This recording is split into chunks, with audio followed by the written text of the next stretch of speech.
I'm gonna take it to the people. See, I'm black folks. We not as versed with the mullet stuff, but I've seen Neither mullet. am I, to be honest.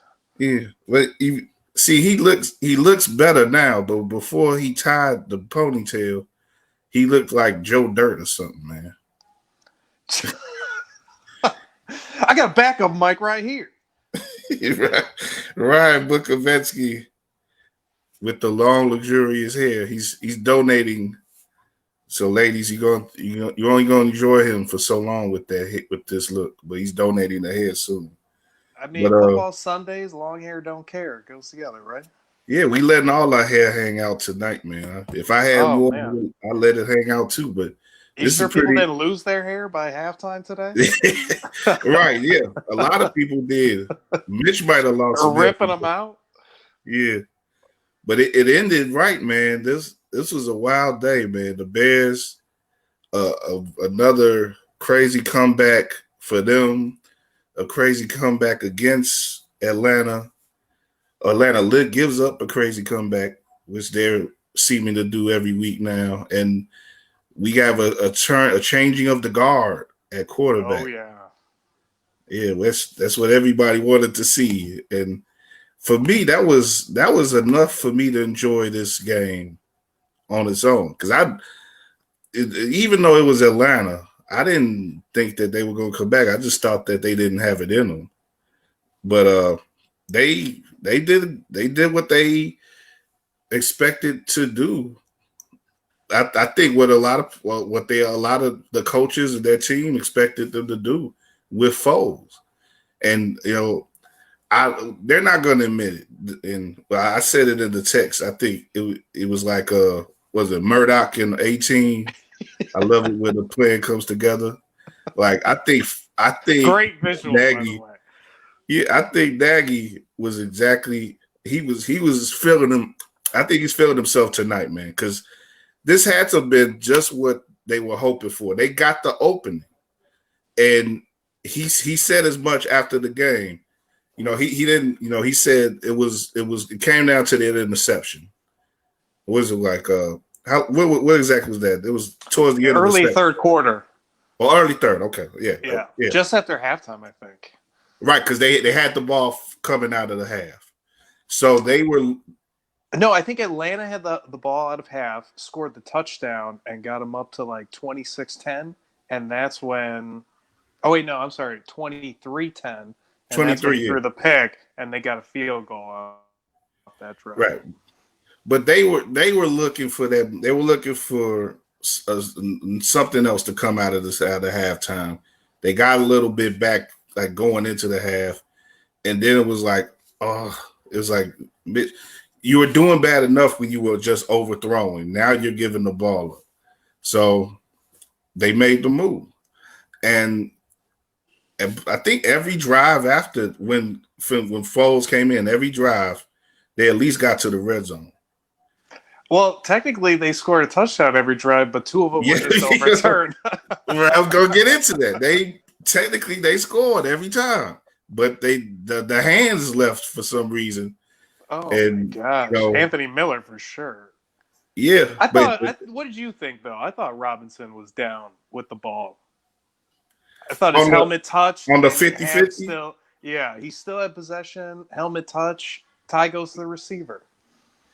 It's a judgment call, probably, but he gotta lift some. He gotta get his. But remember, they had to overturn it because they ruled it a touchdown. So they saw enough evidence to overturn it. And yeah, that's true. I think you can argue that, I guess, but to me, it still had it. Helmet touches the ground, down. It's over. Yeah, I mean, in this crazy. Maybe they were saying. Sorry, maybe it was the coming up with the football too. What was it? It was the Megatron rule, right? With Charles Tillman back in the day, you have to come up with the football. Maybe that's what they ruled there. Yeah, and the Denard he was interfering. He had too much of control of it, I think, for them to want to give it to A-Rod. He definitely made a great play on it. Yeah, he was nice. I think he was a free agent too in this past offseason. That maybe the Bears should have hollered at him about that, the cornerback depth because he was playing today. But for real. But A-Rob still had a great game. Overall, he had a great game. He just and he wound up with that score later where he just was beastly. He was not going to be brought down there. That was a Can great we pay play. this man already? Can we get this locked up and figured out? I don't understand what the problem is. They need to stop being cute. I mean, that's one thing that the Bears had to learn today. Stop being cute, okay? This is a team that we'll get into that. Like, just what can we expect from this team going forward? But you're 3-0. 3-0 starts. It can usually equate to something decent in the league. The Bears have had starts like this before and have ended up like 8-8 or 7-9. But I believe the last time they were 3-0 was 2013 with Mark Trestman, and that's when they ended, I believe, 9-7, lost that heartbreaker to Aaron Rodgers with Chris Conte blowing it. So yes, it doesn't guarantee playoffs, but it's a good start for sure. Right, and you can there's going to be plenty of people who are like, well, the Bears are the worst 3-0 team or whatever, but all that matters is that you're there. And if you give yourself any team if any team has proven that in the last 10 years, you could say it's the team that Foles led to the Super Bowl. All they did was get themselves in position to be in the playoffs, to have some sort of success, and Foles took them the rest of the way. And I don't know, however you want to, whatever name you want to call them. Like I said, you might want to watch your initials on, in some neighborhoods.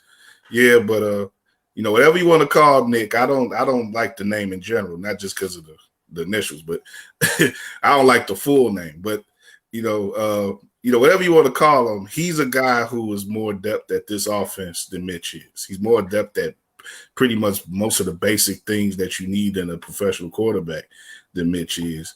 And he's ready to go. And also ready to go. Let's get our man Kenneth in. Used to be one half of the Davis show. Now he's the primary host of the Davis show. And so let me his better half is already with me though.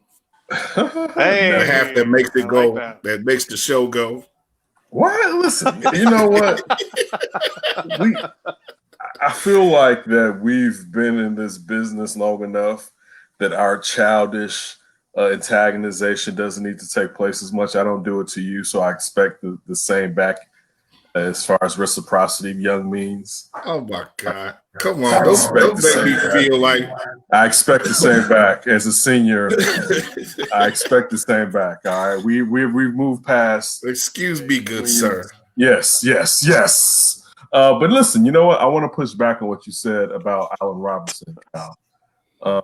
He did have a bad game, and the reason that I say that is because I've been one of the people that's defended him against the people that have been saying that because he hasn't getting paid, he's not focused. And I felt like they were going to use this as one of those games where sometimes with 50-50 balls, especially if they're slightly underthrown now, compared to last week's ball, that was slightly underthrown by Mitch. This ball here in the end zone that he caught from Nick Foles, he caught that ball, his shoulder hit the ground. All right, so now we can go back and do the rules or whatever we can do with the Megatron situation and with 88 down in Dallas back in the days, but still. Oh yeah, that was but just still. That's what I said, Ken. Yeah, he hit the ground, and I know because I raised you properly, and he's being disrespectful. So I'm just saying, when I'm here with my inspire, I know you had him for a minute, but now he's in a proper. He's getting a proper education. All right, he's being raised. He's being raised. It's like you're much advanced master. Huh? No, but look, so because I think Allen Robinson is special enough that he can be criticized, but I hate when us as quasi fans or people on the outside try to put our simple expectations on them. Be like, man, he worried about his money. He ain't even doing all this or whatever.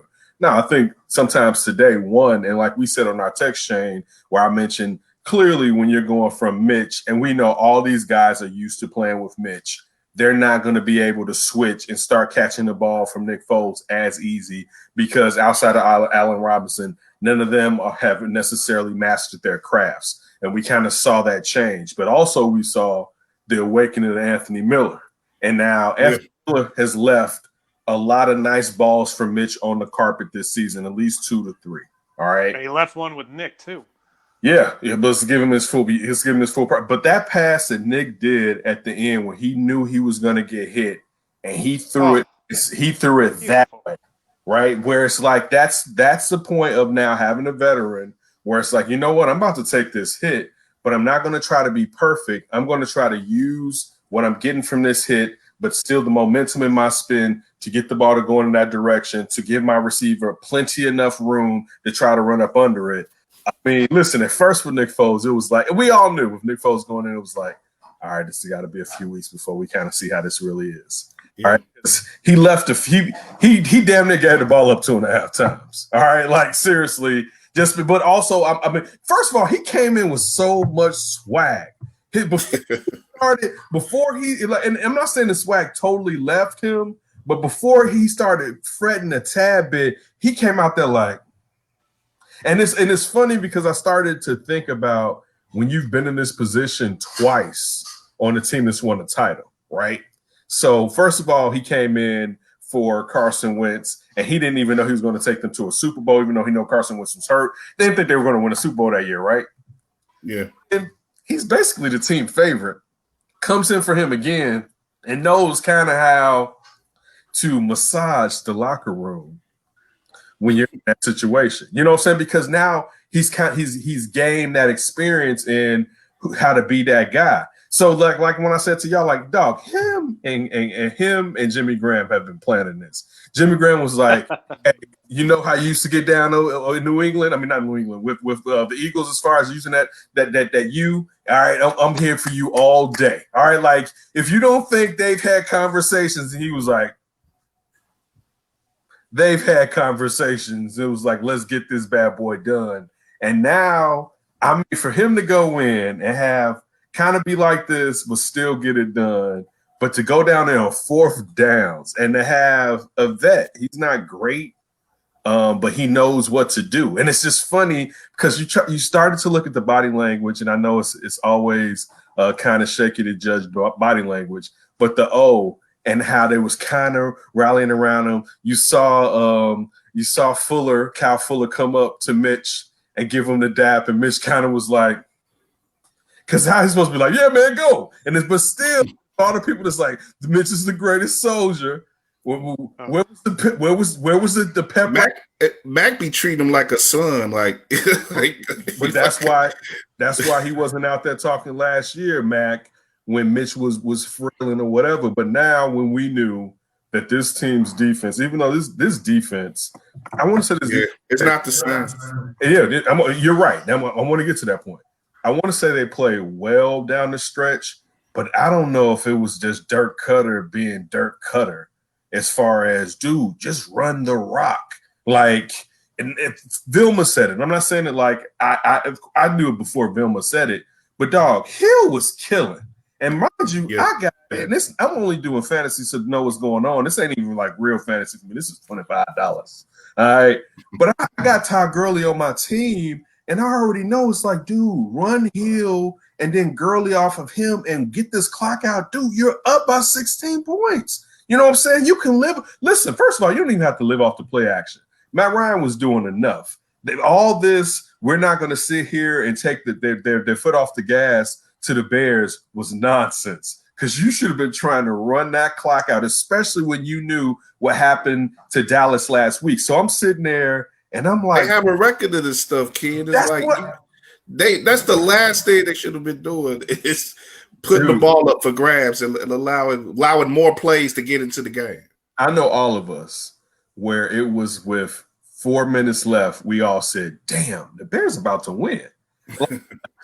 I'm telling you, at 4:36, about 4:40 or 4:36, we was like, oh, snap. If the Bears score, the game is over. Because, and this was before they scored the last touchdown I'm talking about, right? Mm-hmm. It was like they're going to implode. And then when the Bears scored that touchdown, you started to see the players, oh, man. And it was like, oh, here they go again. Here they go again. And it was like, what, dude? It was, listen, it went from, and I thought about this, the first two games of the Bears, especially for two of us being Sox fans and one of us being a Cubs fan, the first two games of this season did not give me any reciprocity to what's going on with the Sox this last week and a half, right? It hasn't. Where the Sox was giving me that. The Sox was giving me a respite or whatever, but the Sox have been frustrated. And the Bears, even though they've won, you haven't felt like, man, you didn't put your chest out to some Detroit Lions fans and be really like, man, even though you could because they the Lions, but you knew in your heart of hearts you wasn't like that. Where now it's like, all right, now let's see how this goes. Not saying they're going to do something good, but you have a professional quarterback. Not saying he's not saying he's higher than 16, but you have him in a position where your passing game can necessarily work now to where it couldn't work. And Mitch didn't have a terrible game. The great thing about this, and it goes to Matt Nagy, and people was like, well, Mitch is going to have a bad game. No. He was like, you know what? That's it. Because me and Ryan talked about it this week on the show. We both said you got to score 30 points to beat them. That was the number. 30 points. You have to beat them at 30 points. All right, period. And he knew Mitch wasn't going to do that. And it was going to be a Mitch game. They made it score 20, right? They may have gotten garbage. Yes, that's what I'm saying. And they may have gotten to 20 points. They weren't going to get to 30. And as soon as Mitch threw that pick when they were in zone, it was like, you know what? Cover two. Yeah, exactly. Listen, this is the oldest defense now for this generation in the NFL, where it's like to understand what's going on. As soon as he threw that, it was like, you know what? We still got a chance. Let's go. And instead of wasting one or two losses on Mitch, because this is a real win for me out of this year, because it's a team that even without Julio Jones had a well enough offense to beat you. All right. Yeah, they showed it. Yeah. Yeah, they showed it. And your defense at times, even though those linebackers are looking suspect, especially without Eddie Goldman there, and you thought even without Eddie Goldman, they'd at least be able to fill those lanes at times, and they're getting brushed past at times. But that's a whole different subject. But still, when you see this, and it's like, we know what this defense is not going to be the same as you were saying, Kyle. You're going to have to score more. And you got these, it's not like perennial greats, even though you have an old man in Jimmy Graham. But this Jimmy Graham in some facets is better than Jimmy Graham with the Green Bay, because Aaron Rodgers is trying to spread that shit. I'm sorry. He's trying to spread it all around. Don't trip. He's trying to be like, Aaron Rodgers is trying to prove his brilliance by like, dude, I'm not focusing on anything. Maybe Devontae Adams, but really, I'm trying to spread it all around. Where when you get into the facts, where with them, it's like, I got Allen Robinson, I got this bona fide Hall of Famer basically in Jimmy Graham, and he's big as hell. Yes, he's old, necessarily use him. So when you see that when Nick Foles came in there, man, and showed us something that we haven't seen, I mean, Jay Cutler at the earliest. Yeah, but you know what? I'll go even further than that. I'll say Eric Kramer, because Cutler came with some incompetency. And like this Cutler game would have been 2 picks, but 2 picks really, even though there should have been 2 picks on Nick Foles that were Nick Foles' fault, but he would have came away with, but the pick that Nick Foles threw wasn't his fault. That pick in the end zone to Allen Robinson, that wasn't his fault, right? But I agree. He could have thrown 2 real picks, but Cutler would have thrown 2 real picks and done a lot of this or whatever, where right now, and it's a short sample size, but still we know Nick Foles is competent. And I mean, it's crazy, because that's all you're asking for Mitch, to be competent. But we saw with the overthrown balls, and it's just like, it's not happening. But I mean, to me, this is my favorite Bears game, because me being it was the most fun game this year. Even if it a loss, it'd have been fun for me. You're totally right, Cal. You're totally right. Because you knew, and I'll let you go. You knew we're growing after this, especially how they went with the pass. Because it was like, you know what, he may as well get his reps in now. Like that's like, one, we're losing. We're going in on a fourth down. Let him get his reps in. Let him get all these looks in. Let him get adjusted to what's going on. So I felt the same way as you. Especially when it became 23-26. It was like, if they lose right now, cool. We at least got to ride with this. Even though we should ride with it probably through the rest of the year, we at least got to ride with it for 3 or 4 games until he looks terrible or whatever. But I mean, like, come on now. This is different from Mitch because Mitch is he's not seasoned. Mitch is unseasoned macaroni that is made with Velveeta. It's just it's not casserole. It's not casserole. Listen, it's cooked very fast, but it's not casserole macaroni. It's something that your unstable auntie you called on her like 2 hours. Right now, you told her a week before the cookout, make some macaroni that she don't remember till about 2 hours before, and she just throw something together.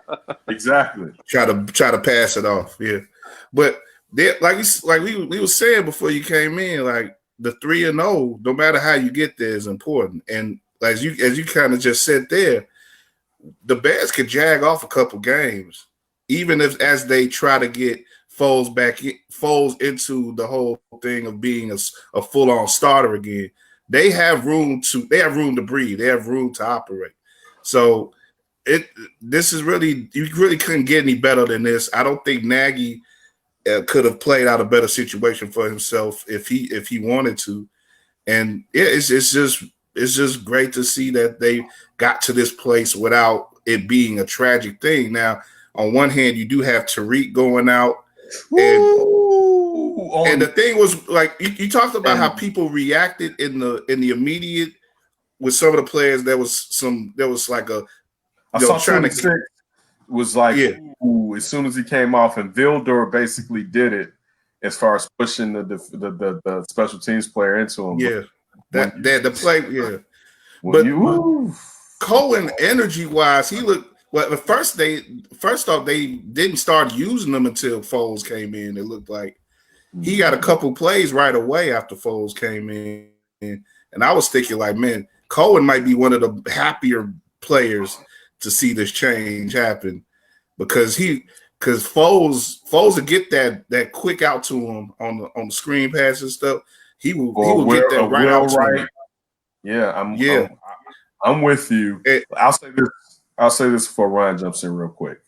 I think that this week, the 2 wins before was cool, and you're right. Having victories are better than not having victories because you don't have to dig yourself out of a hole. But I don't feel like it would have meant the same. It would have meant the same if you would have still been like, Mitch is our guy. We got to ride this out. I think those 2 wins and this victory where you was like, you know what? I'm not playing this right now. I'm going to pull him out right now. And instead of losing 2 games to ride back up with and have Nick Foles actually kind of gain experience with this team, I think I don't want to say a stroke of brilliance, but I think it was closer to that. Now with the Cohen thing, and you're so right, it would have – listen, all the offensive players, and you saw that when Nick Foles was laying on his back, right? And he was like, when he threw that pass Anthony Miller, and he did like this on his back, and everybody came to get him, you knew right then it was like, please, sir, thank you. May I have another? Like, it was like, dude, because it's like, finally, and it's not that we don't like that dude. We enjoy him or whatever, but there's no time to keep going through Mitchell Trubisky's growing pains. So, that's when you're going with the Tariq Cohen part. But I'm happy he got paid. Now, let me just say that. Yes, yeah, the time is worked for him. I'm so happy he got paid. Just the time. I'm so happy he got paid. So I'll leave it at that. But that one was a hard one to look at that. Yeah, it was. Ryan, like I said, just right quick. First with Mitch, I'm gonna give Mitch his props on the way that he handled this today. Like, and going to speaking. You know, at some point you're like, well, how else can you handle it? He run like this and go cry in the He's gonna go cry in the car. Yeah, no, he ain't do the red. He ain't do the red. To tuck my chain in, Yo, I hated those shots, Kyle. I hated those shots. That wide when they saw him on the bench, I was like, that's bogus. And listen, you saw his life flash between his eyes because he was like, listen, Mitch was not rooting for that victory. Oh no, not at all. Don't lie to you. If you think he was hoping that Nick Foles was going to pull that out and do Listen, when Anthony Miller caught that pass, Mr. Trubisky said, that MFer right there. Because he said, this mother right here, right? Like, if you, and listen, I'm not putting it on Mitch. I'm saying that's a natural human being's reaction.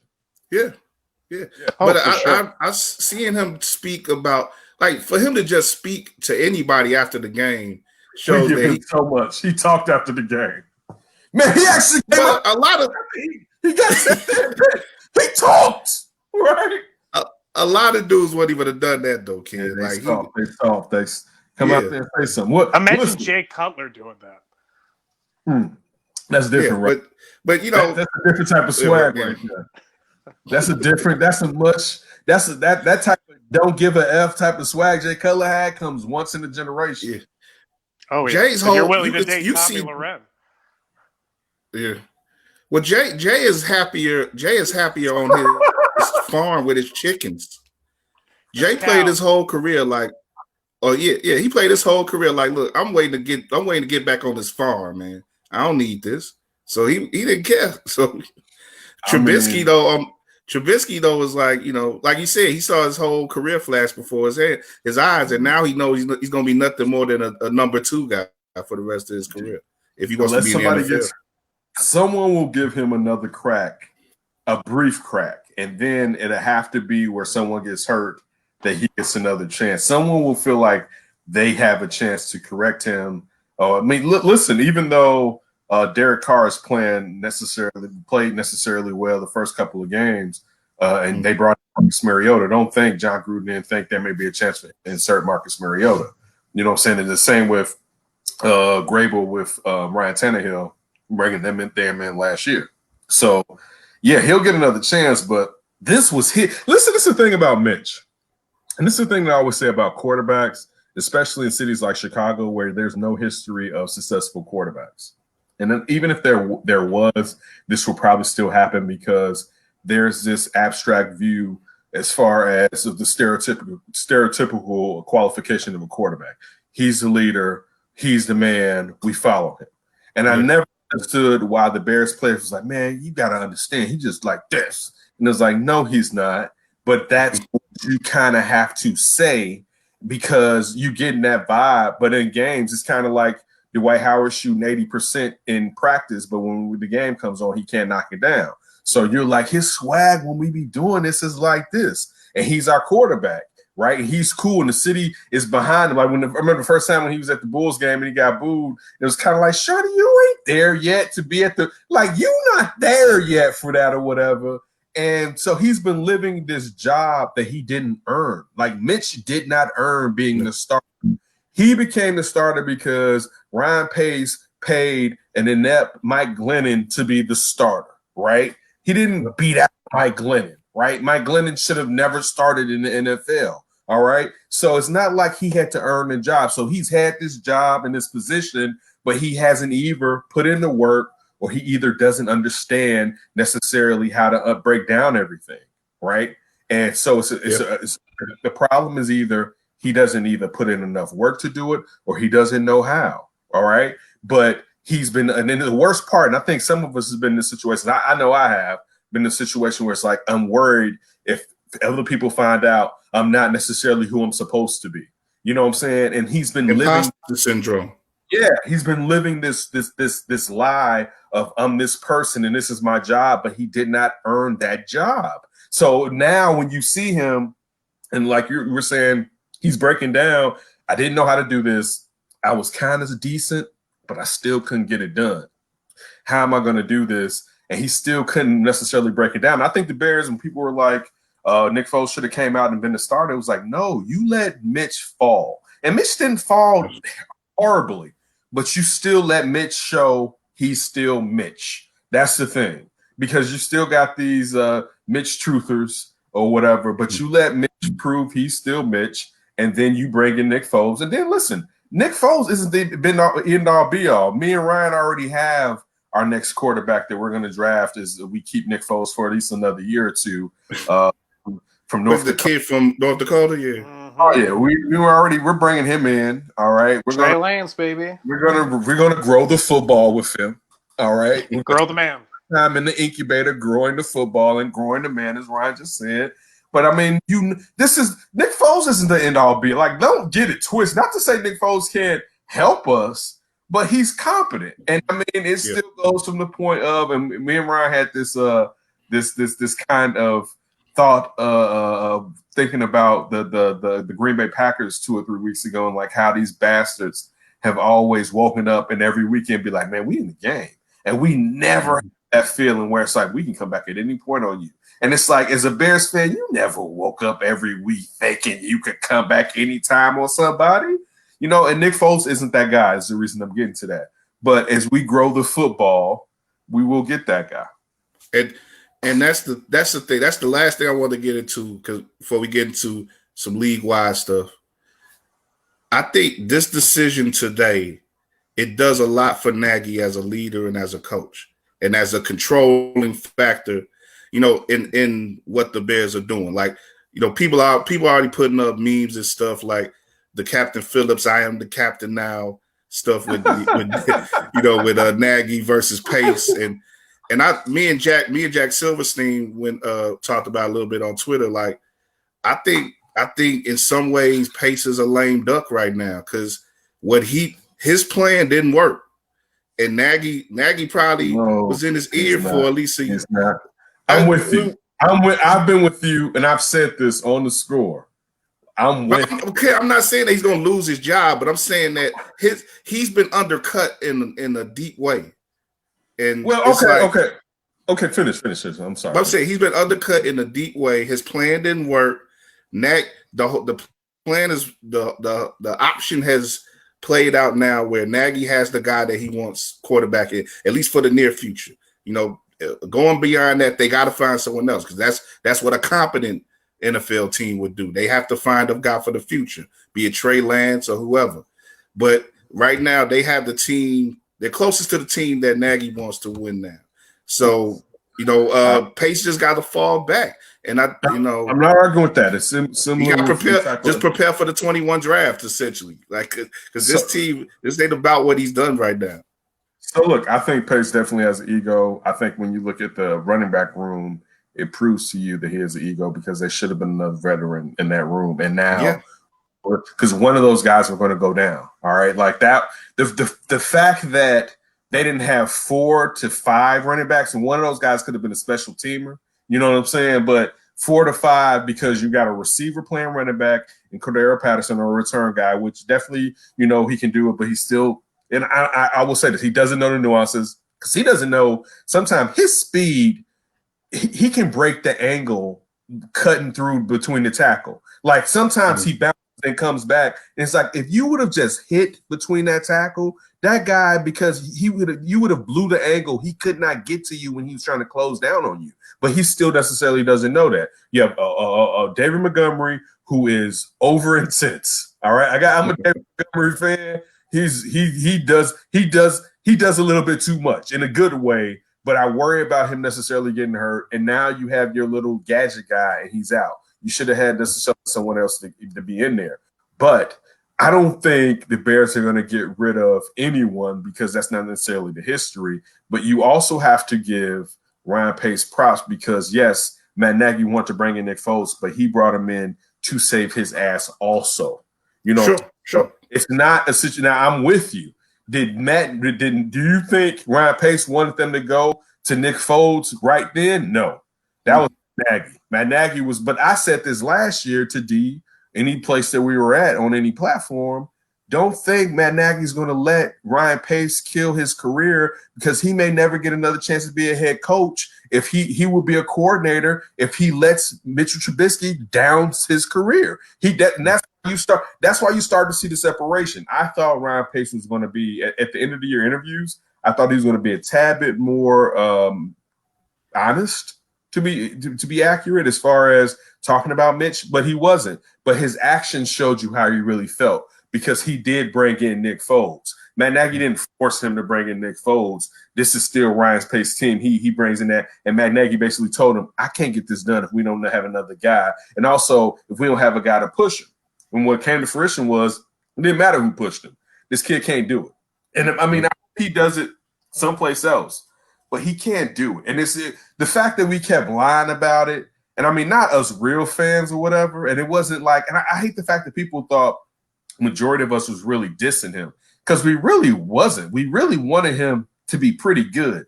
Not as good as nobody wants your number 2 pick to be sorry. Yeah, not as good as the guys that were drafted behind him, but well enough to where in a decade, because maybe Deshaun Watson's career was shortened due to injury, you could kind of argue when you look at Mitch, it's like, well, look, Mitch is kind of straight, you know what I'm saying? But it wouldn't have been Patrick Mahomes. Like you thought maybe he can be good.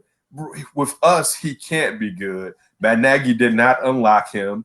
And I don't necessarily know if that's on Matt Nagy. It looks like it's on Mitch and Ryan Pace drafting a quarterback that wasn't seasoned in college. Ryan, you got anything there?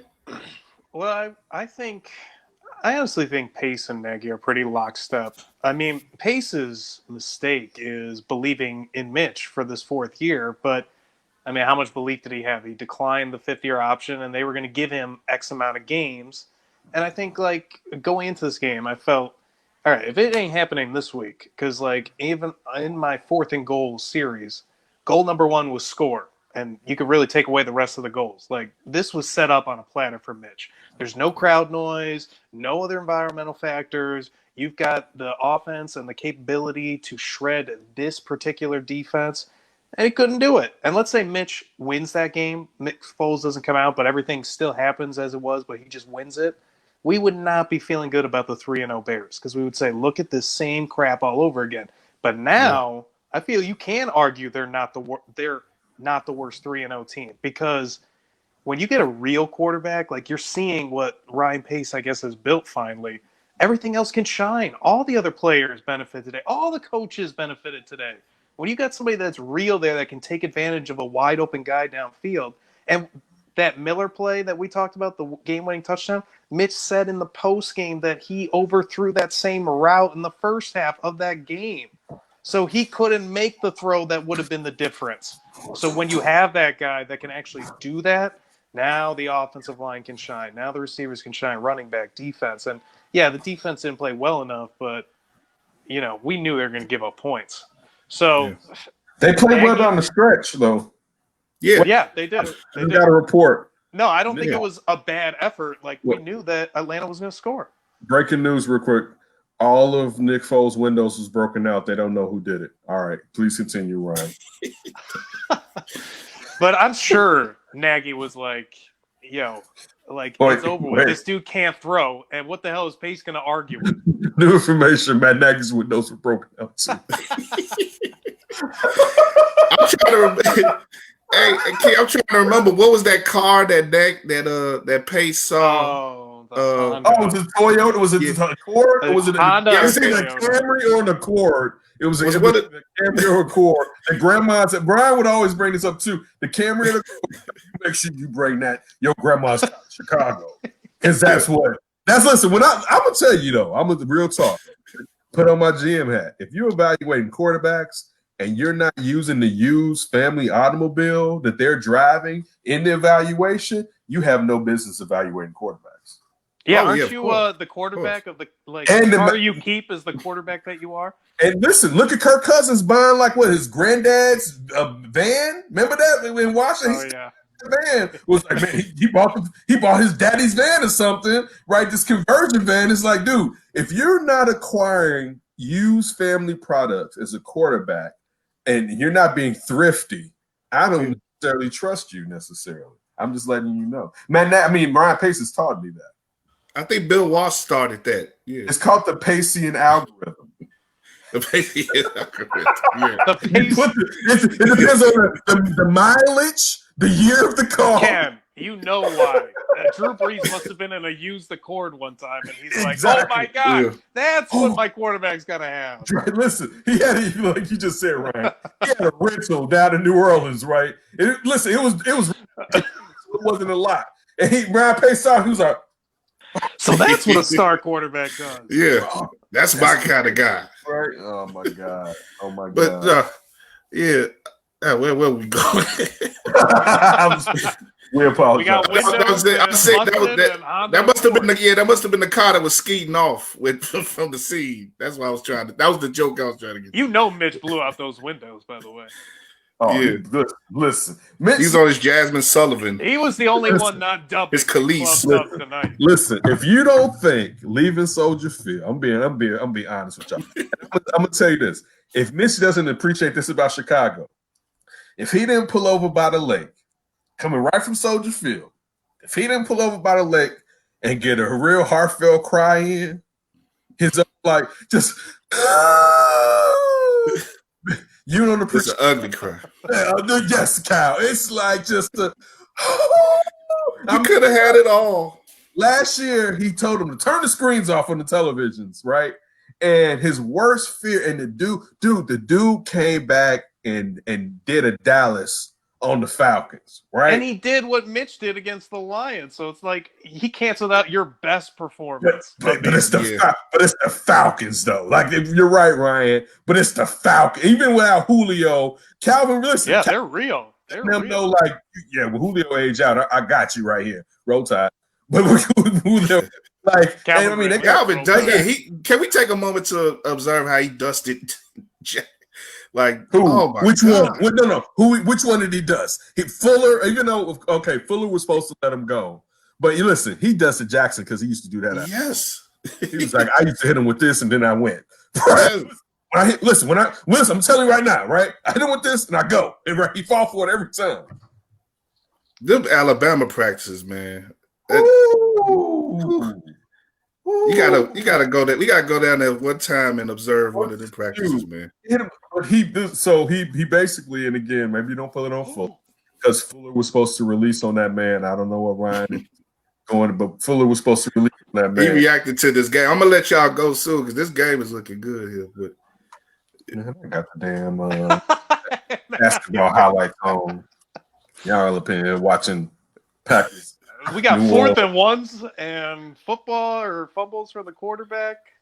They doing some mess with Taysom Hill, of course. Of course, he gives it up.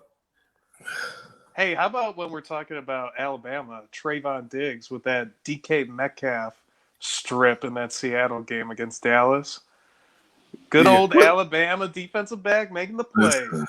Listen, and I was going to say it to you when you was like, Dallas was about to get manhandled. I was going to be like, no, they're not. Not against this team's defense. Isn't as I mean, this is what was y'all discussion about that game? What did y'all think about? No, it wasn't even that. I'm not even saying I was against Ryan saying that Seattle was going to win, but they weren't going to manhandle Dallas because they're actually kind of common balanced because neither one of their defenses really show up. Like when DK Metcalf cost me my prediction. If he would have gone in the end zone, maybe it would have been a laugher. Yeah, but man, listen, for the doubters of DK Metcalf last year to where he is now, and just to look at Russell Wilson, shout out to D, he's always been a Russell Wilson guy. Yeah, Russell Wilson being the MVP, just dropping dimes or whatever. Like, I mean, listen, oh my goodness, they're the best 3-0 team, right? Who all are 3-0 right now? The Seattle Seahawks, the Bears, the Green Bay Packers might, depending if they win.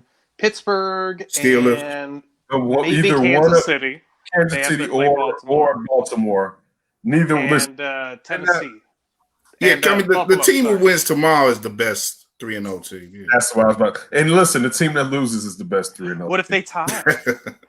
Listen, I'll tell you this: the team that loses is either the team that loses because I think their defense is still probably better slightly than what Seattle is, especially depending on how Adams' injury is. And it seems like Ryan, Seattle can't figure out that offensive line for Russell Wilson either. Right.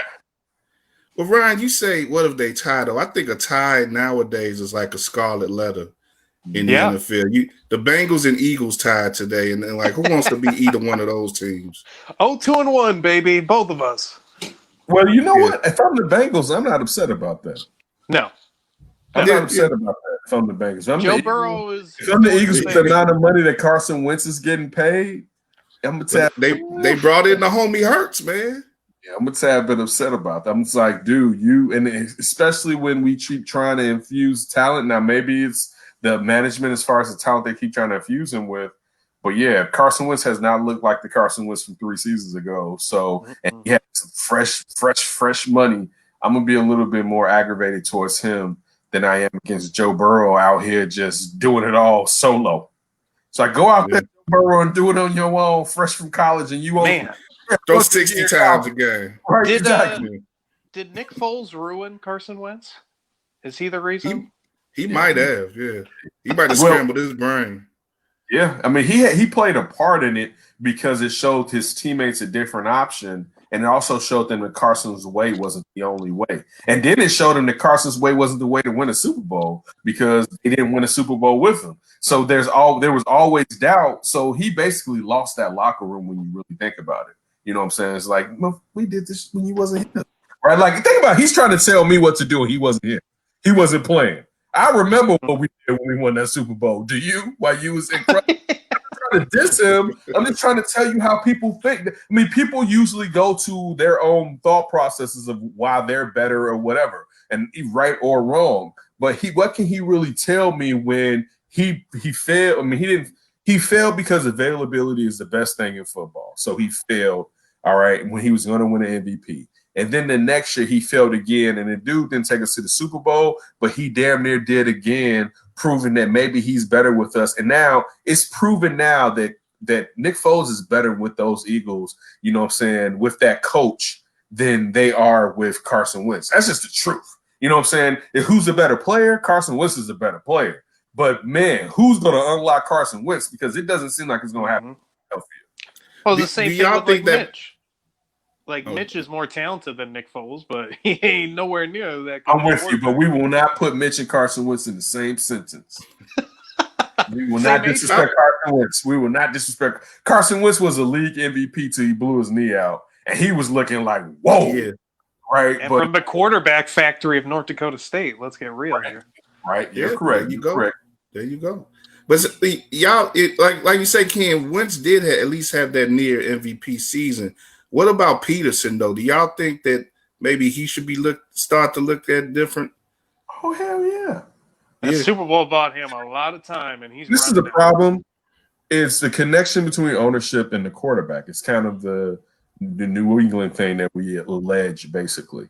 But there's been, rumors of dispersion that Carson Wentz is close to Jeffrey Lurie. I believe that's the owner's name.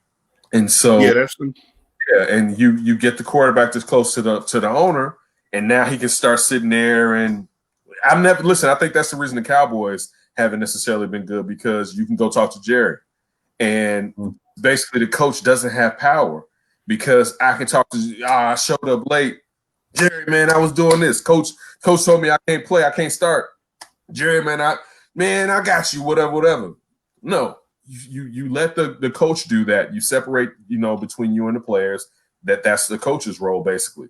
Yes, if you have like an elite player, like for instance Tom Brady, yes, you can come talk to me. You've proven yourself, all right.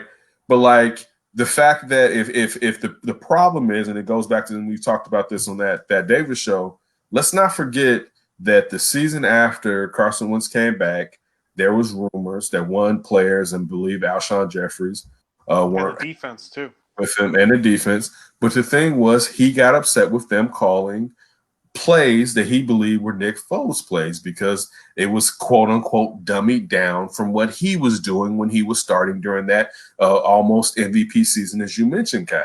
All right, so he was like, "That no, this isn't the sophisticated ish that I like to do." Now, mind you, I'm sure they're probably doing something closer to that. It's just not even working. But just still, it goes to show, when you got this kid and he's thinking that he's the next great thing since sliced toast, and now his counterpart, or his contemporary, I should say, in that draft is looking good again in Jared Goff, which none of us believe in Jared Goff. But still, we believe in Sean McVay. Yes, great. Thank you. Yeah, they almost got a good win today. That would have been a good win on that comeback. But did you think they was going to win that game? I didn't think they was going to win. I mean, I didn't think they was going to win that game. I mean, you know what really chapped my ass was seeing the Rams coming back and watching Mitch and the Bears look like that, and I was like, "Get the hell out of here." That would have, yeah. Yeah, good one, Ryan. Good one, Ryan. Yeah. that was seeing Woods take that one up the sideline. Oh my God! And then I'm like watching Allen Robinson, pay him. Listen, but didn't you know? Listen, I didn't know if he was going to take it to the house, but I thought he was going to break that catch because that was an Allen Robinson play when he broke that. I thought he was going to break actually both of them from how the first guy missed. I didn't think he was going to be able to get his balance after the second one. I thought he was going to get like 3 or 4 yards from the stumble. I didn't think he was going to be able to readjust and balance himself to take off. But I did think he was about to do his dizzle right there because that's one of his go-to moves, basically, right there. It's coming from ripping from under and then trying to take off. But yeah, dude, that one was too sweet. No, too that sweet. Looked right. Right. Like that and again, and as Ryan was saying, now when you're seeing these weapons, and again, it's sad that Tariq Cohen is out, but when you're seeing these weapons being used the way they are, but also failing, and I mean, like that. Listen, we've all been big down there Mooney fans. He didn't have a good game today, which you would expect from a rookie, but there was some passes they left out there. This receiving core left some passes out there. But still, like I said, partially I believe it was from the adjustment from having a new quarterback coming in. But they're pros and they should be able to do that. Yeah, Jim Miller, I caught a bit of that Channel 50 post game. He said, "Look, they're 3-0 and they haven't played good football. So it's like that's what you got to take from this start. They got the guy they want now in place." Let these guys run. They haven't had any bad injuries. Hopefully that stays. I mean, all things considered, man, there have been much worse starts. It's time to spend a third I hate to say a second-round pick. It's time to spend hopefully a third-round pick on a nose tackle. Even though I'll tell you this, Bilal Mickels had his best game in nose tackle, but you still saw that run up the middle. You need to go out, dog, and get a dude that's got like a year and a half left. Can we? What about Snacks, Ken? What about Snacks? I don't know about Snacks. What? Snacks Harrison. I know who you're talking about. I mean, I thought you talking about Snacks. I was like, I want to put this big body right in the middle, and let's see how that works. You just listen. You need a nose tackle. It's hurting your team. It's hurting that defense. Because this is the thing that worked where when the blitz came and you didn't allow the quarterback to step up, now you got Khalil Mack doing what he's supposed to do. Because if Khalil Mack's coming and bending, all you got to do is just keep trying to send him around. He's got to come all the way back.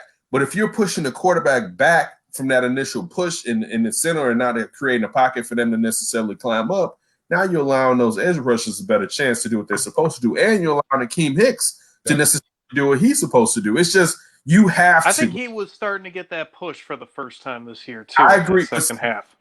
The only problem I have with that, Ryan, is a lot of other teams aren't going to allow him to do that. And they had youth on the right side for when it came to the Falcons. You know what I'm saying? So they've had the advantage every week with every team having a bunch of injuries on the offensive line. It's time to listen. He doesn't have to be as good as Eddie Goldman, but he needs to be a guy that can be 79%. You need a nose tackle, all right? Because it's killing your defense not to have a nose tackle because one, you're not stopping the run between the guards, basically. Maybe it's between the tackles, but between the guards, you're not stopping the run.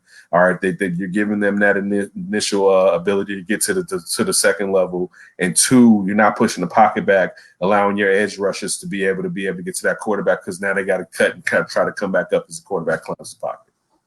Yeah, definitely. I would hope that they could be proactive in that way and do something to add to the defense that is pretty visible. That's you still love it? You still love it now, Ryan? You still love it? I see that. Yeah. Okay. I'm sorry, sir. And look, before we go, let's jump into a couple other things right quick before we go. What you doing, man?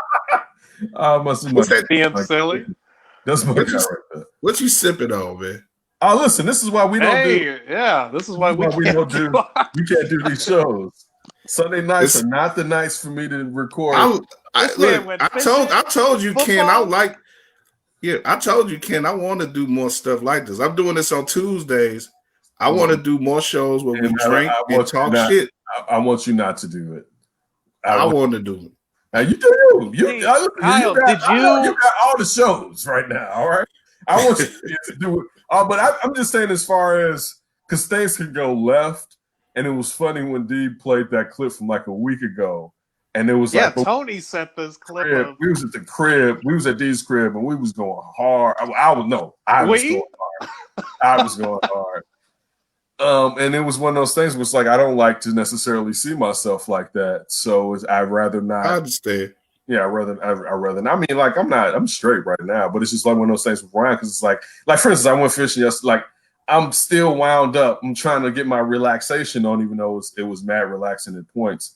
But yeah, it's just. I mean, but I told Ryan, I was like, you know what, Ryan, I'll come on Kyle's show. Right? I was like, Kyle show. You know what I'm saying? You know, that's like I'll come on there and do that because I don't have to host or whatever. I can just jump in or whatever. It's not like it's sitting around me and I may be a little bit inebriated. Well, I appreciate that. I'm breaking down facts with this liquor though. Yeah, you doing all right, man. I'm doing better than all right. You haven't had to talk in like 5 to 10 minutes. You be like, man, thank you. And we're about to get out of here. I know from hosting. You be like, oh man, we almost out. Keep going. I appreciate it. All right, that's again. Hey, I'm glad. I was glad. That's why I was glad to have you on too, because I've done enough talking today already. So I feel you. I know. But right quick though. Let's go around your reactions. Go around the league. No. We done enough of that. I'm trying to go basketball right quick and baseball. Then we'll go out. Mm-hmm. Jimmy, his first finals. What y'all think? Let me tell you what I first think. This purveyor of black love up here in his slutty ways talked to me, and I told him. I said, "Man, I'm feeling the heat." Kevin Goodman, when you gonna come on? These are lies. These are lies, Kyle. And I said, dude, I'm telling you, the coach. I don't know which one to lean on. I said the coach tells me to go with the heat. He was. Oh my God. This was a show in your head. He kept going and pulled me over to him with his locks of love, right? You should have saw him. You should have saw him before we come on. Them things was flowing out there. Before you come on, that's how he tricks you, right? One of those. You watch the hair. Totally throws you off on everything you're talking about, right? Listen, I love it. I'm happy for Jimmy. I think they have at least a 30 to 40% chance of beating the Lakers. Is that higher than I don't think it's as bad. Yeah. Yeah, it's higher than the Nuggets. Yeah. Because Bam can stick with AD against AD, and Jimmy can come off on Bron. You still have Andre Iguodala, and I'm not saying Andre Iguodala even stopped LeBron in that finals where he won MVP that LeBron should have won as a loser. Mm-hmm. But he just got to give him 1 or 2 games like he did tonight. And you have the shooters. So, like, that's the thing. Like that. Listen, don't let the Heat get up. Like if the Heat do the same thing where they kind of like they plan, they're kind of fall in the competition a little bit. You know what I'm saying? Mm-hmm. Like don't let Jimmy get hot to where. And the thing I like about Jimmy being the lead dog is y'all can win and Jimmy may only score 17 points, but don't let Jimmy win it and Jimmy still doing Jimmy, but also scoring 25 points. But I'm not saying he's being a glutton with the rock and his shots. I'm saying he's still passing the rock or whatever, but he's just being clutch at certain points and it's getting you off. So yeah, I think it's a 40% chance with how Miami's built. Now, if Miami had that 3-point shooting, I'd be like, nah, forget it. You know what I'm saying? They wouldn't have got this far without that. Exactly. But when you like when you can sit there and necessarily do that. So, and listen, Dragic ain't gonna be easy for Rondo, and I mean this would be vice versa. But like, I think Miami had the best chance to beat the Lakers out of the East because we knew early that it wasn't going to be Giannis. Milwaukee. that Milwaukee was done so early. It was like, damn. Me and Ryan was like, we're not getting past the Heat. Period. It's not even a question. Yeah. Getting past the Heat, and in all fairness, that the Celtics probably wouldn't beat the Lakers. You know what I'm saying? Like they need a real 5, King. They don't have nobody. True. You're right. And I also feel like they would be like OKC the first year they faced the Heat. In the second year, the Heatles were together, where it was like, it's too early for us right now, you know what I'm saying, to be here. You know what I'm saying? Where that's Jimmy. Jimmy's not going to come to the finals like, oh, man, it's too early. Now, they may have the yips in the beginning of the game or whatever, but see, this is the great thing about the bubble. It's not the real finals because you don't have the world around you. You don't have the Japanese media that's been in the bubble for 10 days so they can talk to you. Like, you think about how you have the international media around you when you're traveling through the finals in the NBA. It's not. I'm not saying that their media may not be there, but it's clearly not the same media because they. Go ahead. Think about playing in LA too. Like, LA isn't a tough place to play, but you still got those stars on the front lines and stuff, the front rows. You got it's a whole showy thing that I think adds to that whole thing of playing in the finals in Staples Center. But now that's a whole different thing. Yeah, it's not there. Listen, it was case in point to another reason why I didn't think Seattle was going to dominate the Dallas, because the 12th man isn't there. I'll tell you this: if the 12th man was there, Dallas would have lost by 10 points, easy. Right? I'm telling you, they would have lost from, if you had all of that. Just going to what you're saying, and now I'll go along with you, Kyle. If the Heat, it's maybe not Jimmy, but even with Jimmy, but if they had to play against that LA and get used to being in front of that, yeah, it'll take you some. But you don't have that. You're playing at the same arena you've been playing at the last 3 months, basically. You know what I'm saying? We all showing up at the same place, at a place that's balanced for both of y'all. You know what I'm saying? No advantage whatsoever, basically. So I mean, I think it lends itself. Matter of fact, it lends itself to the Heat because it's their climate. And again, you're playing inside of a building, so that doesn't even matter. But just still, you're used to the humidity of Florida. All right, that's all. Yeah, they playing in a pro-am tournament, man. Look, they need something to stand on when they do these award things, because it looks like they just won the church league. They all standing on the floor like that with their little trophy, man. they need something to stand on, so they hired in the court when they celebrate.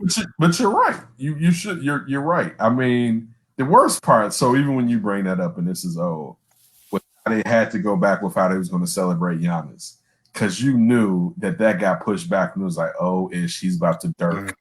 He's about to Dirk Nowitzki this bad boy right here, right? When I'm talking Dirk versus GSW that year, and that was the first round. At least Giannis made it to the second round.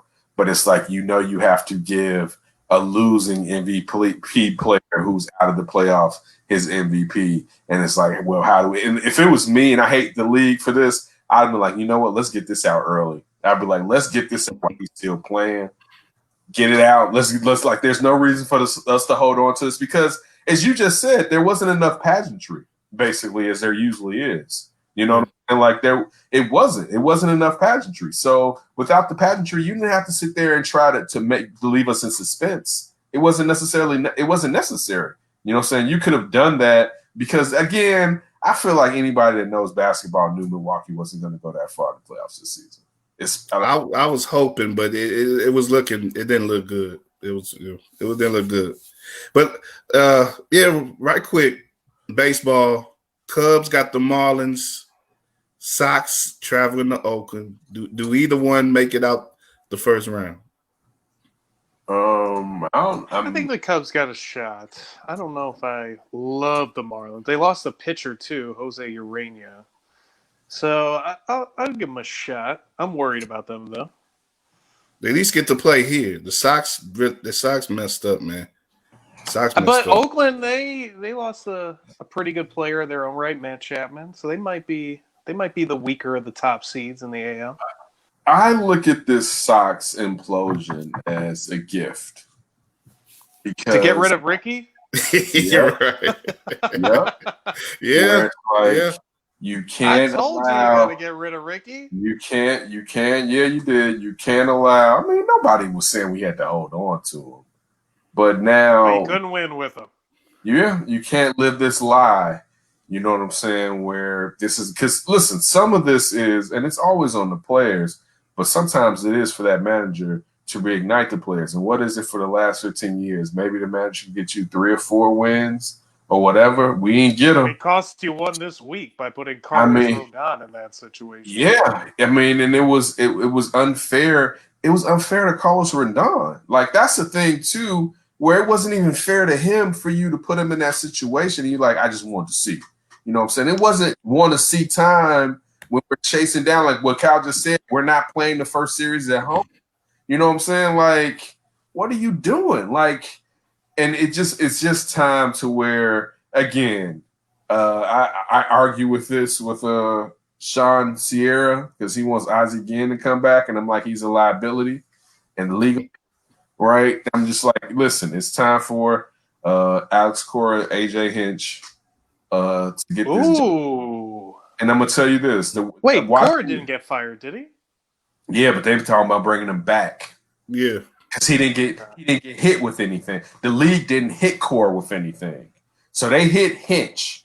But technically Core was basically like, yeah, you was involved, but Core was kind of like it wasn't as bad as what they said. And that's why he said him and what's the name that used to play for Kansas City and Houston that was the Mets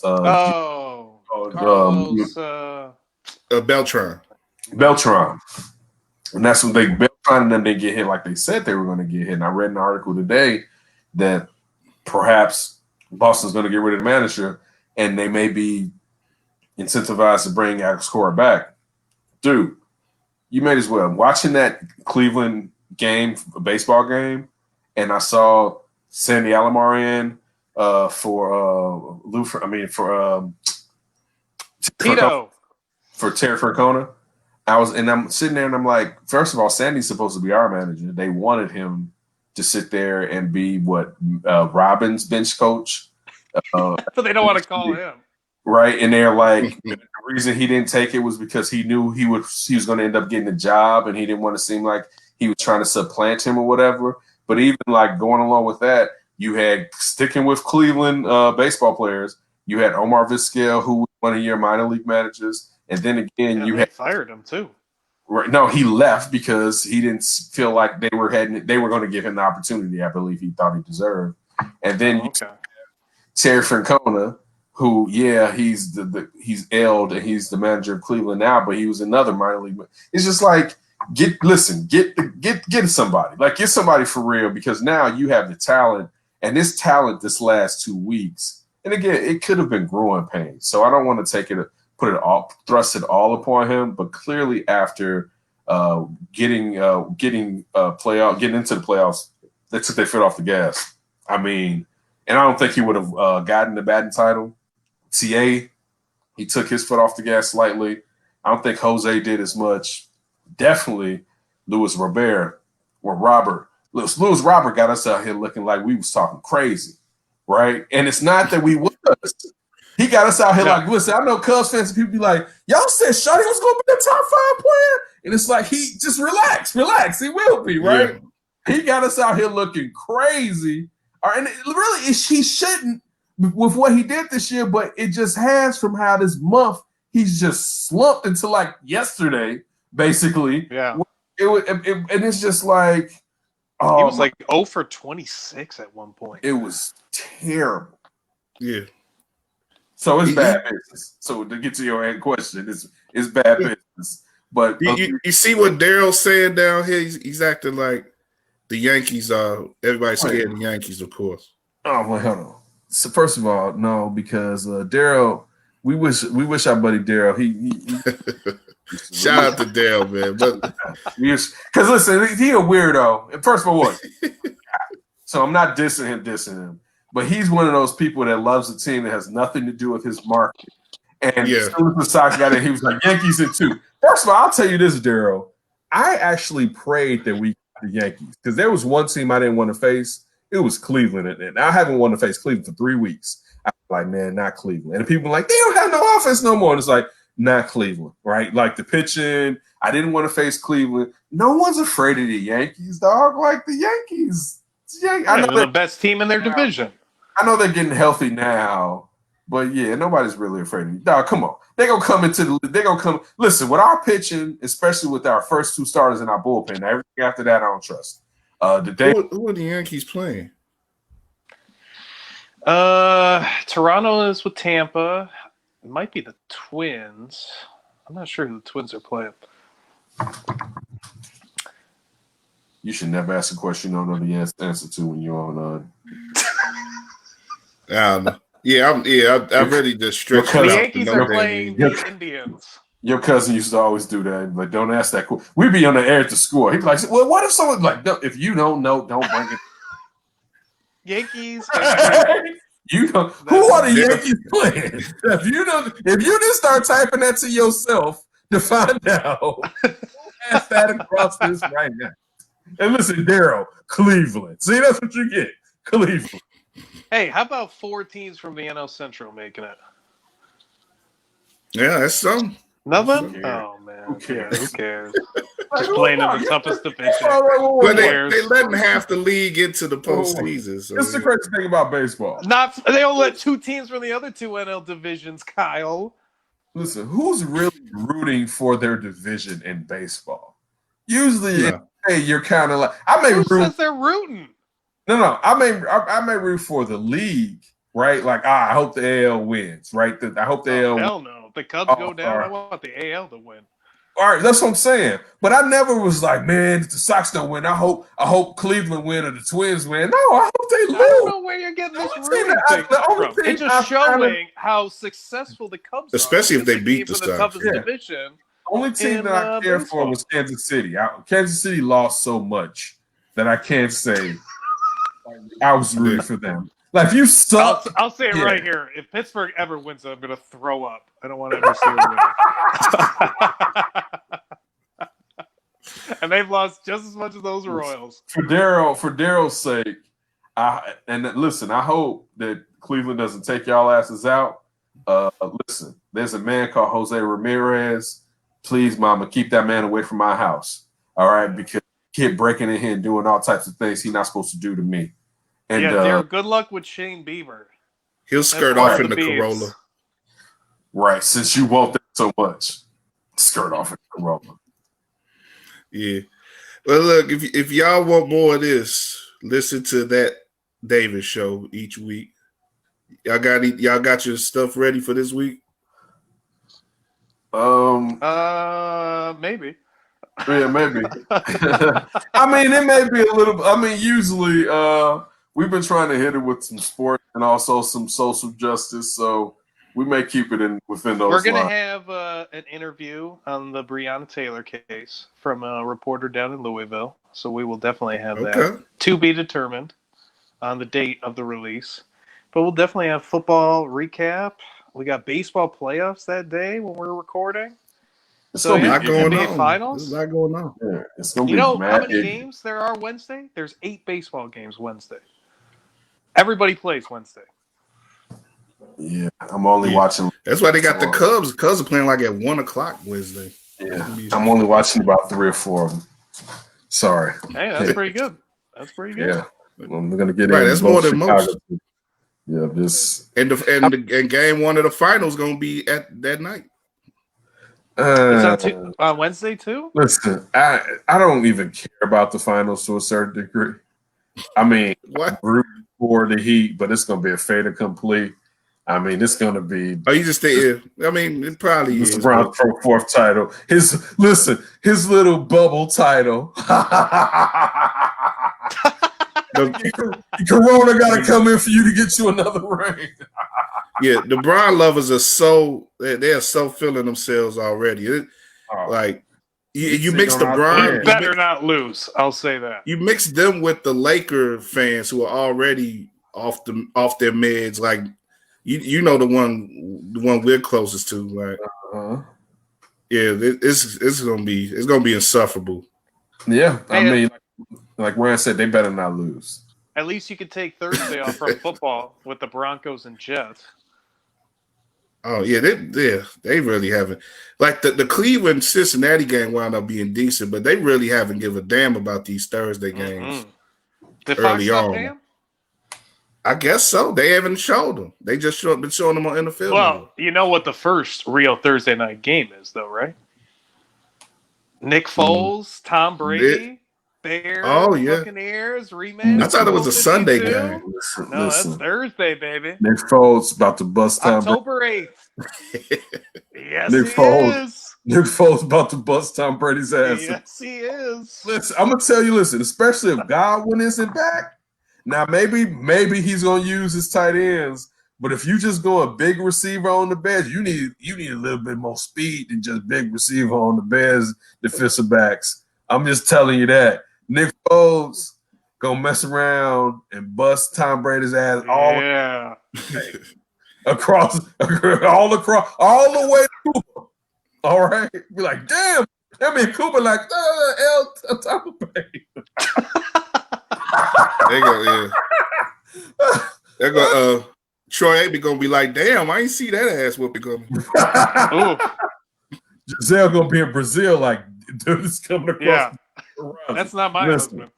Listen. What? How many weeks we got before that? Like, what? A week? October 8th. We just got the Colts before that, so they could be They should be undefeated. The Bears beating the Colts. Yeah, they should be 4-0. Damn it! Listen, I'm gonna tell you this, Ish. I was gonna draft. Bears about to be 5-0. I was like, man, I don't want to draft Marlon Mack up in there, right? I want to draft Taylor.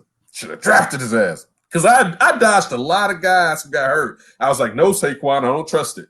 Right? I was doing like this. Only guy I got hurt was Mike Thomas, and I'm not upset because Mike Thomas has always done me right. And it's like, take your time, young man. Right? It's like, relax. I got him on the bench too, yeah. It's like, I know PPR-wise, you going to get me decent enough, right? But like, man, like just sitting there, and I'm telling you, if they should be able to. I know the Colts played well today, I believe, but they should be. But that was against the Jets. Yeah, and they should be. They should be able to beat the Colts. They actually that pass rush should work better against the Colts, even though the Colts have a good offensive line. So maybe I'm wrong. All right, so maybe Picano has. Philip might throw a couple up there for you. Yeah, but the problem is those listen, that linebacker play, and when we say linebacker play, really we're talking about the interior of the linebackers. It's just not moving. And also, you know what? It's one thing let me ask that right quick, because we haven't talked about it. Nobody's really talked about this, but do you think they kept the wrong guy? No, this is the problem. They kept the wrong guy over guys because you couldn't just keep Bukowiecki. You had to keep what was the black up brother that was back there too that left? Yeah, Pierre Lewis. You had to keep both of them. Yeah. You couldn't keep one. You had to keep both of them. But see, that's one side of it, Cal. Like Danny Trevathan, maybe he's hurt, but maybe he's aged. But also, you know what? Roquan Smith isn't worth being drafted as high as being drafted, being interior linebacker, especially in the 3-4 offense. And it's just the truth. Listen, the only way you're gonna get some of that shit back, and I hate to curse on here, is if you playing a cover 2 and a 4-3, and he is the weak side linebacker, and you everything. He might not be able to get off blocks to do that. Listen, but usually you can be lighting your ass in that position. You know what I'm saying?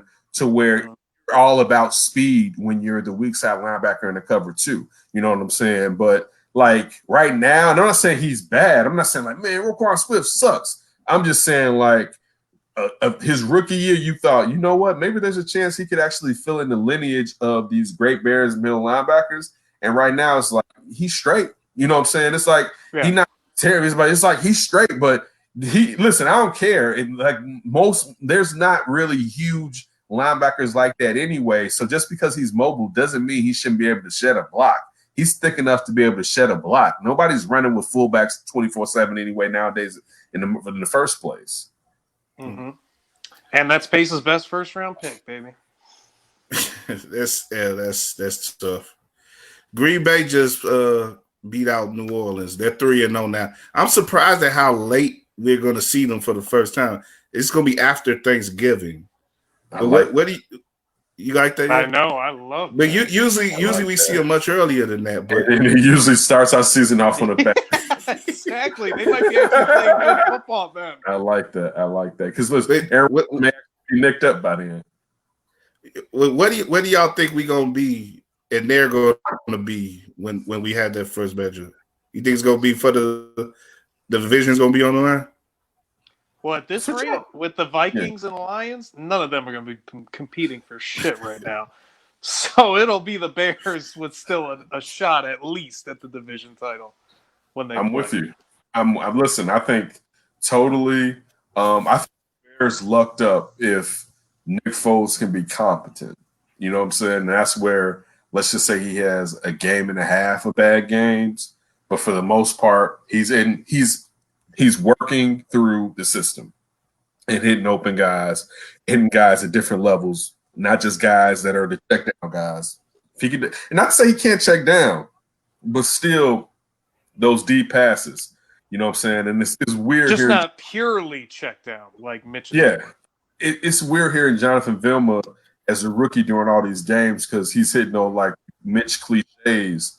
You know what I'm saying? It's when you have national guys come in and they and it's not a knock on him at all, but they don't necessarily know. I like him. He's pretty good. I mean, I'm a Vilma guy since Miami, the Jets, and the Saints. So I root for him or whatever. And he's 3 games in. So yeah, I'm with you. I like him, but I also know that. I mean, he's what he said. This is the first time a rookie had 3 different co-hosts.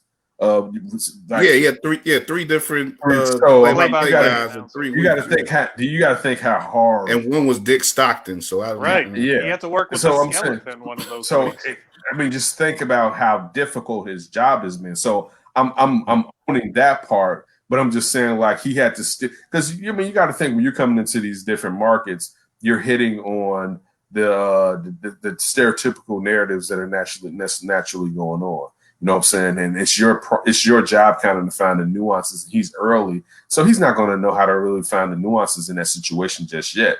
So that's the only point that I'm making. Like when he's sitting there talking about Mitch, it's like the same regurgitated Mitch stuff. Like, man, if he can only do this all the time, it's like, right? We really past that point right now, right? And it's not on him. It's just the fact that he's new to it, so he's going through all the rigmarole that usually happens when you're new to a situation like that. But I just thought of something. Do you go ahead? I'll say that. Go ahead, right up. The only thing is just I think Mitch is having the best season that he's probably had as a quarterback, but it's so nothing. So that's why, like, even you can see his improvement, but what does that mean? You've gone from D to maybe C at best, and he's not even there. He's bumped on his ceiling already, and that's the tough thing. Like, the ceiling has met the floor. The ceiling is the floor. Unless someone, and again, he's never proven to be this accurate. Unless someone makes him Rich Gannon, unless someone makes him, I forget who was it Puckett? George? Who was the Raiders quarterback like in 1980, 81? His parents were both Jim Plunkett. I said Plunkett. I meant Plunkett. Unless a number 1 pick that necessarily had to bounce around. I think he was drafted by New England. Unless he's Plunkett, it's not going to happen. You know what I'm thinking about that. That's been like a couple talented. Yeah, it's been someone being that talented and then being able to figure it out. It's very rare someone does something like that, and they have to find the right coach because you had Flores with the Raiders at that point. You have to find the right coach, and then you had Chucky as far as with the Raiders to fix Gannon initially. You got to find the right guy to figure you out, and I mean that's quarterback doctor. Yeah, I mean, and he has the talent in him, but I mean, touch. He doesn't have the touch, and he doesn't have the know-how when he's looking at coverages. He can't even push the ball downfield. Like, he just can't do it. Never mind getting it there. He can't even do it. It's not part of his game. It's check down, check down, check down. Deshaun Watson's gold chain should be ruling Chicago right now. Yes. And I've said this in baseball and the MLB. It's clear that MLB players are afraid of white people. because as soon as they took them out of the stands, they let all their jury hang out.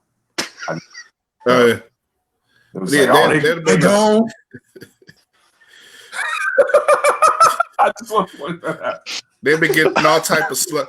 How much slurage would Abreu have gotten? Oh, listen. I'm just how much slurage would Abreu would have gotten?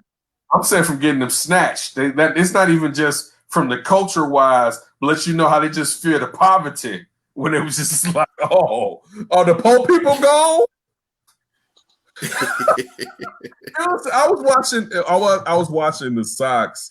I don't know if it was the Cleveland Indians or if it was the Cincinnati Reds, and they had this pitcher come out, and he had this silver chain with a crucifix. And I was going to tweet this out, but I didn't know how it would look about me tweeting something about the crucifix.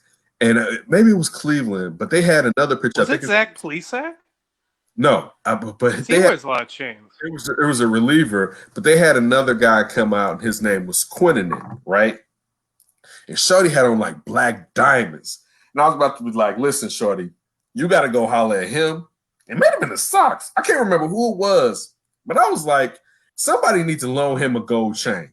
Because Shorty got that silver on his neck. If it's not platinum, right? If it's not platinum or all diamonds like Javi Baez, I don't know if Javi got platinum or white gold. Then it's all. If you ain't got that, don't you bring that silver out here right now. All right? Mm-hmm. And listen, with the gold, you can't have other stuff. Like you see beads and stuff, but you can't just bring out that old half pass. Maybe it's a family heirloom passed down. Listen, you can't break that Pearson Golden shit out right now. When everybody riding right now out in MLB, you can't break that kiosk. Give a damn about your dead dad. Say what? I can bring this shit back and get like 30% on it. No, you can't. You can't bring that. You can't bring that back because fools out here flossing right now, man. You cannot. I feel like you do a disservice to your team when you show up with that. And listen, the worst part. Listen, this is how bad it got. The worst part, his chain had flipped around, and the crucifix was on the clasp. The clasp was already there. So it was like, you just go tuck your shit in. All right, like that. Just tuck that. It was Shorty was out here like, I'm doing this for God. It was like Jesus don't approve of that. Yeah, no. I'm done. Tony, I hope you're not watching. Jesus need to teach him how to stunt. Jesus a 50. Jesus walking on the water. I'm gonna show you how to do it. Hey, did you watch what's the name tonight? Without giving anything away?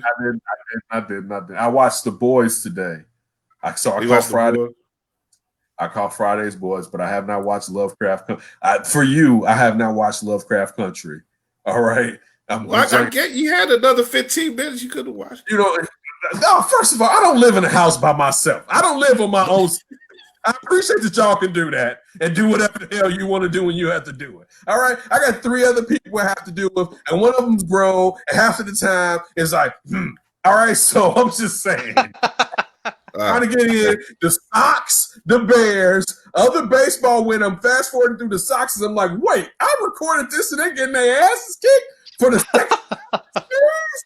All right, so I'm trying to get to that. Now I'm going to watch Dallas and Seattle. No, I didn't have that amount of time to necessarily get that in because it's a lot to get in while I'm trying to make everyone happy and failing in my household, to say the least. I think that's what I'm gonna take. Sounds like an excuse, and they're all like buttholes. There you go, Ryan. Stay on them, Ryan. I was gonna say I was gonna acknowledge your sacrifice through the rest of the week, but I'm trying. Listen, I'm trying all this. Listen, and the hurt real quick. Worst part about baseball's playoffs is that I'm not gonna get to hear the home team. And it's like, I don't want to hear you national guys talk about stuff that you don't know what you're talking about. And then particularly when it comes to baseball, because baseball, you need the nuance of your local market to tell you stuff that they necessarily know because it's too many. That's really parachuting in. Yeah, it's great. Thank you. You know what I'm saying? So not to get Benetti and Stone and then know this is the last game of getting them. It's kind of like, oh, here we go. I don't want to hear Alex Ramirez tell me about my team, man. I mean, Alex Rodriguez. Rodriguez. I don't want to hear. I How don't want to many hear names did he A-Rod. mispronounce in that one Sunday night game? Yeah, I just don't. I don't. You miss that. So, but I'm happy that we are here, getting into this, and it's really sad that this is only the second time that both the Cubs and the Sox have made it to the playoffs in the same year. That really lets you know. It's rare. Rare. No, Chicago sucks. Not rare. Chicago sucks. Hey, I don't want to hear that on Nick Foles Day. Oh, Nick Foles. Right. Sorry, Nick Foles. Nick Foles Day. That's where we go. That's what this day is forever gonna be known as, Nick Foles Day. That's how we gonna commemorate this going forward. Listen, we gotta have imaging of Mitch. I hate to do this to him because they was both sitting on that bench, and I swear one time I was like, "Is he crying?" I swear it was like it was some moisture right here. I said, "And listen, I wouldn't have been mad if he was. I'm being honest with you. That just means he cares. This wasn't Eli Manning getting up from getting sacked and crying. That's different or whatever. You know what I'm saying? Especially uninjured. I was like, man, because Shorty saw his life flash before his eyes. And that my God. Mitch would have loved to have been sacked at that moment. He saw his life flash before his eyes inside of that Camry or Accord driving by with those images inside of it. Right? That's like, listen, Ryan Pace, keep this car. It's like, it was bad business. It was bad business, man. It's like, oh man! All right, man. All right, y'all. Let's wrap it up. We did an hour and a half. We did a half hour more than I thought. But I love talking to y'all, though, man. This was fun. Anytime, Kyle. Yeah, that Davis show. Whoa, he's about to hit us with the D and Davis. He's about the D and Davis show, ass Ryan. He's about the D and Davis. The D and Davis show. Thicker than water, right? Yeah, the D and Davis show without the. Yeah. Still on. Without my cousin. Yeah, without my cousin. That Davis show. All media platforms. You can search That Davis show and get more of this goodness. And of course, you could War on Anchor, wearerigoradio.com. Same as always. Keep subscribing, keep following, keep sharing, rate us, show us love, and we'll show it right back. Keep an eye on the stars or whatever. I'm trying to find some way to get the hell out of this show, which is just not ending. But that's it, though. I'm Kyle, done. Does a dream ever end when you have such a beautiful thing like Nick Foles Day? Yeah. I want to write poetry now because Nick Foles is the starting quarterback. But nah, we out, man. That's it, man. We'll be back next Sunday. Hopefully the Bears won't screw up this momentum against Indianapolis. So we'll just keep it moving, man. Like I say, That Davis show. Wednesday, y'all have a new one, and you'll hear it on War on Anchor as well. So keep messing with us. With Ryan and myself, with our show, we try to bring you sports information and some levity and a little bit of social justice. That's kind of right. Right, and Ryan's locks, his flowing locks. I keep those locks. I keep those locks calm down on my show. He's not going to sit there and distract us with those Jesus flow. Well, if I need you to make a bad prediction. Like Jesus, this wasn't in the Bible. This was not in Deuteronomy 18. Jesus had hair of wool. Right. And feet of brass. No, he didn't. It was luscious. Exactly. Look at it. Look at it. No. Yes. Yeah. You have to keep the Aryan dominance. Yeah, we always appreciate it. Stay rocking with Rigor Radio and all the shows as we still try to give you the next level and give you our version of entertainment and a little bit of edutainment and a little bit of know-how when it comes to sports and entertainment or whatever we talk about. We hope you definitely appreciate it. Right, we doing it for the culture, man. We doing it for the culture. Thank you, brothers, and have a good one. And we'll be talking again soon on some other channels where we can be even more candid. Later. I'll let y'all later. Later. Have a good one.